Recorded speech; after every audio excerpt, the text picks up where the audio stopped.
여러분 안녕하세요. 풍성한 삶의 유혜연, 유영택입니다. 반갑습니다.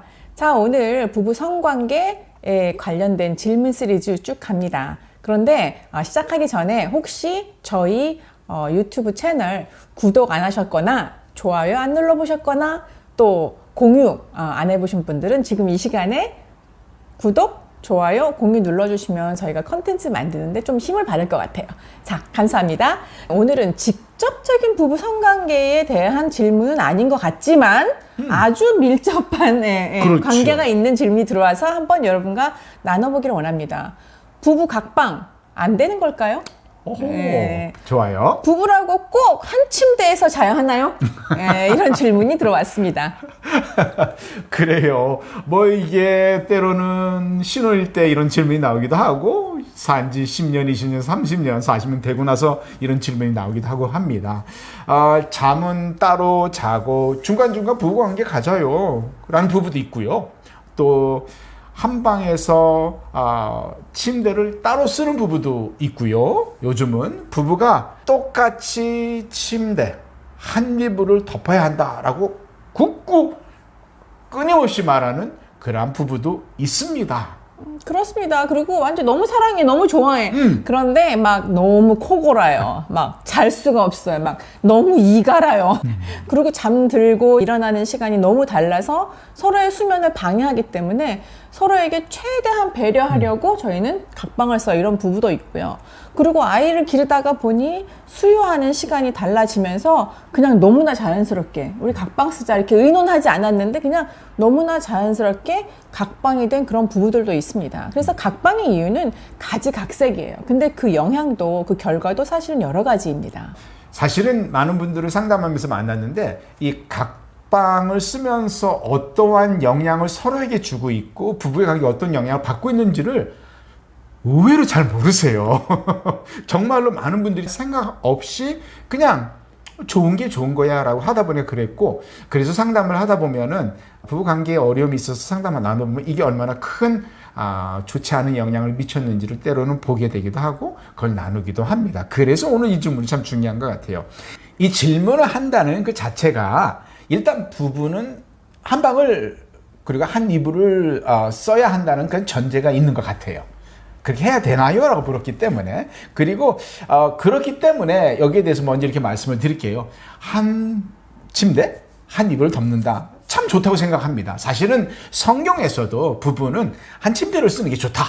떨어지지 마라. 이런 말씀도 있지 않습니까? 근데 여기서 물론 당연히 이불만 얘기하는 것도 아니고 침대만 얘기하는 게 아니잖아요. 부부의 관계를 얘기하는 거, 특별히 부부의 성관계를 또 얘기하고 있다고 생각을 합니다. 하지만 이게 아주 가깝게 두 부부가 함께 지내는 것은 정말 성서적이고 중요하다고 생각을 합니다. 그런데 이게 어떠한 명령, 규례, 법칙이어서 니네가 안 해? 그럼 너네 벌 받을 거야. 막 지옥 갈 거야.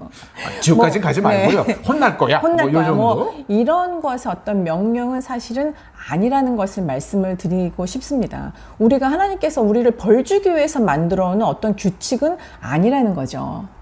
그럼 왜 이렇게 말씀을 할까요? 그것은 우리가 창세기에 가정, 즉 부부, 결혼을 주신 하나님의 의도와 연결이 된다고 생각을 합니다. 부부가 가장 행복하고 가장 거룩하고 서로의 큰 유익이 될 수 있게 살기 위해서는 이렇게 살아야 좋다라고 하나님이 부부에게 가르쳐 주신 거죠. 그게 하나님이 보시는, 그리고 우리에게 가장 큰 축복이고 사랑이고 은혜다라고 말씀하고 있는 것입니다. 그래서 부부가 각방 쓰면은 큰일 나나요? 죄 나요? 이런 대답보다는 그럼 부부가 한 방을 썼을 때, 같은 침대에서 잤을 때 어떤 축복이 있을까요? 라는 것을 대답을 한번 드리고 싶어요. 그죠. 긍정적으로 좀 그렇죠. 보자고요. 꼭 안 돼요? 돼요? 이런 것이 아니고 안 돼, 벌 받을 거야 이런 것이 아니고 같이 쓸 때 어떠한 축복이, 이러한 축복이 있습니다 라는 것을 말씀드리고 싶습니다. 첫 번째는 신체 접촉의 기회가 결속력을 높인다는 말이에요. 어렸을 때 왜 어르신들이 그러잖아요. 부부는 살 부비고 사는 거야. 근데 조금 나이가 어렸을 때는 부부가 살 부비고 사는 거야 라는 그 의미가 성관계를 하는 거야. 예, 같이 막 그건 줄 알았어요. 근데 저희도 이제 나이를 먹다 보니 정말 피부를 이렇게 부비고 사는 것이 체온을 나누고 사는 것이 얼마나 부부 사이에 결속력을 높일 수 있는 가장 귀하고 좋은 축복인지 알게 됐다는 말씀이에요. 결국 신체적 거리가 마음의 거리에도 영향을 준다라는 것이고요. 이 서로 피부를 비비고 함께 한다는 것이 얼마나 두 사람을 강하게 묶어주는 것을 말해주고 있습니다. 살을 비비고 산다. 이거 단순히 성관계만 의미하는 건 아니에요. 하지만 분명한 것은 부부가 서로를 품어주고 안아주고 손잡고 한 침대에서 숨을 함께 쉬며 있는 그 자체는 정말 아름답고 큰 축복이 된다는 것을 말해주고 있습니다. 그래서 피부에 온기가 닿을 때 서로의 존재를 느끼고 또 서로의 존재에 감사하고 확인하는 그런 과정인 것 같아요. 그러면 같은 침대를 쓴다면 사실 이런 기회가 매일매일 있는 거잖아요. 그래서 매일매일 따뜻한 피부를 맞대면서 서로의 존재를 나는 이 사람의 아내이구나, 나는 이 사람의 남편이구나 하는 존재를 조금 더 깊이 든든하게 세운다는 것입니다. 같이 자면서 서로 안 달라고 이렇게 하시는 분들도 있다는 얘기는 듣지만 좀 오픈 얘기지만 그런 것보다는 같이 있으면서 따뜻한 온기를 나누는 거 굉장히 중요합니다. 네, 두 번째로는요. 같은 공간에서 같은 침대에 같은 이불 덮고 같이 산다는 그것은 서로에게 대화를 나눌 수 있는 기회를 더 준다는 거예요. 여러분 분명히 기억하시고 분명히 경험이 있으실 거예요. 싸워본 적 있으시잖아요. 싸우고 나서는 같이 이렇게 한 침대에 누워서 잔다는 게 참 부담스럽습니다. 그런데요, 그래도 그렇게 한 부부들은 정말 빠르게 회복이 되고 관계가 더욱더 새롭게 되는 것을 보게 됩니다. 대화가 없다고 불평하는 부부들이 많아요. 서로 대화를 많이 안 합니다. 근데 충격적인 것은 그러한 부부들이요, 각 침대를 쓰는 경우가 정말 많습니다. 같은 공간에 있는 시간이 적은 거예요. 밥 먹을 때, 그리고 심지어는 식사하고 나서 남편은 소파에 앉아서 TV 보고 아내는 침대에 누워서 자기 일을 하고 이런 식으로 따로 도는 경우가 있는데, 그래도 같은 공간에서 같은 시간을 많이 보낼 때에 소통의 기회가 많이 있는다는 거죠. 기억나세요? 백엔잎 송사라고? 바로 그때 서로가 얼굴을 조금만 돌리고 바라보고도 쉽게 많은 얘기를 나눌 수 있는 그런 기회를 바로 한 곳에, 그리고 한 군데에서 잠으로써 이루어진다는 것을 기억해야 됩니다. 그래서 저녁 식사 후에 서로 각자 일을 하다가 이제 잘 시간 돼서 각자의 방으로 딱 들어가서 문을 딱 닫고 그렇게 자면 편하다고 하시는 분들도 계세요.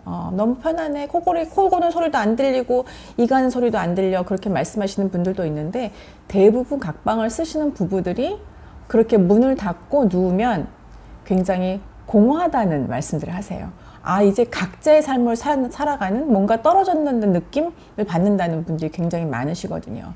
그래서 우리는 이 같이 있는 공간 굉장히 중요하고 같이 있을 때 대화의 기회가 주어진다는 것이죠.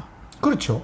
그리고 또 한 가지 더 나눈다면요, 이 각자 하는 것이 아닌 함께 한 군데서 자고 일어나는 그런 삶을 공유하고 서로 더 깊이 이해할 수 있는 그런 기회를 만들어갈 수 있다는 것입니다. 이렇게 한번 부부라면 해보면 좋을 것 같아요. 식사를 하고 난 후에 잠들기 전까지 부부는 어떻게 시간을 보내고 있는가, 이걸 서로 정리한 후에 서로가 공개해보고 나눠볼 필요가 있다고 생각을 합니다.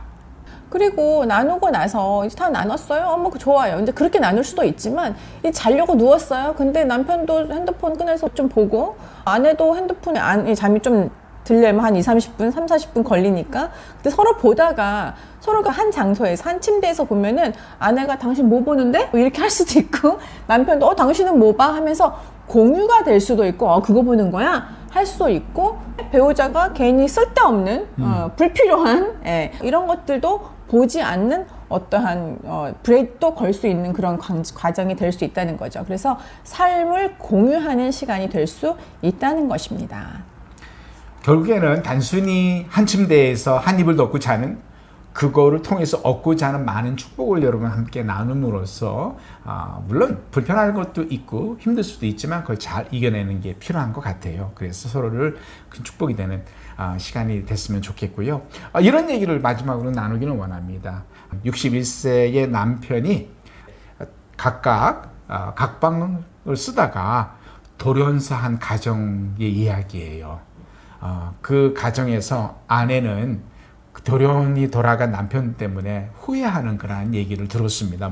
만약에 혹시 각방을 쓰지 않았다면 한 침대에서 같이 자고 같이 생활했다면 남편이 갑자기 심정지 상태가 왔을 때에 그런 골드 타임을 놓치지 않았을 텐데 그렇게 후회하는 얘기를 들은 적이 있어요. 물론 참 안타까운 얘기지만 그걸 통해서 한 번쯤은 깊이 우리가 생각해 볼 필요도 있습니다. 특히나 나이가 들어가면서 서로가 더 필요한데 때로는 나이가 들면서 불편하다는 이유로 거리를 두는 경우가 많이 있는데 한 번쯤 뒤돌아보고 당연히 건전하고 아주 멋진 깊은 관계를 그런 삶을 살아갈 때에 그런 아픔을 겪지 않을 수 있다는 것을 기억할 필요가 있겠습니다. 처음에 결혼 서약을 할 적에 서로가 우리가 병들었을 때나 부할 때나 가난할 때나 서로 함께 있겠다고 약속을 했는데 그 언약이 결혼 서약에서 끝나는 것이 아니고 우리의 삶의 매일매일의 순간에 살아내는 것 굉장히 중요한 것 같습니다. 그래서 함께하는 시간, 함께하는 공간을 충실하게 살아낼 때 부부 결속력은 점점 강화될 수 있다고 봅니다. 당연히 편리함을 추구하는 시대입니다. 나는 편한 게 좋아, 나는 편리한 게 좋아. 그렇지만 우리 부부의 사이는 편리함을 추구하는 것보다 더 중요한 것은 거룩한 결속력을 추구하는 것이 하나님 보시기에 훨씬 아름답고 또한 그것을 추구함으로써 살아냄으로써 더 큰 축복을 받을 수 있다는 것을 여러분과 나누고 싶습니다. 그래요. 이걸 또 분명히 들으시면서 어떤 부분은 그럴 거예요. 뭐 동의는 100% 하겠는데 우리 진짜 어려워요. 워낙 다른 점이 많고 뭐 불편한 게 많고 그럴 경우에 어떻게 하죠? 그럴 경우에는 일단 서로 스스로 질문을 하시고 너무 안 된다. 그럼 전문가를 찾으셔야 돼요. 네, 전문가를 찾으셔야 돼요. 꼭 저희한테 오시라 이런 말씀은 절대로 아니에요. 전문가를 찾으시고 코치를 받으셨을 때 우리는 이것을 넘어갈 수 있습니다. 네, 그래요. 처음에 말씀드렸죠. 뭐 이게 꼭 율법은 아닙니다. 그래서 어겨서 큰일 나는 건 아니에요. 예. 그래서 어떤 부부들은 그런 얘기도 있더라고요. 네, 100% 이해했습니다. 하지만 실질적인 삶 속에는 어려운 점이 있어서 그 조금 실질적이지는 않네요 라고 말할 수도 있어요. 기억하십시오. 한 침대, 한 입을 덮지만 마음은 따로일 수도 있기 때문에 그거보다는 한 입을 한 침대 그리고 마음도 하나 그렇게 결속이 있는 아름다운 부부가 되는 게 근본적인 목적이라는 걸 기억하시면서 오늘은 여기까지 감사합니다.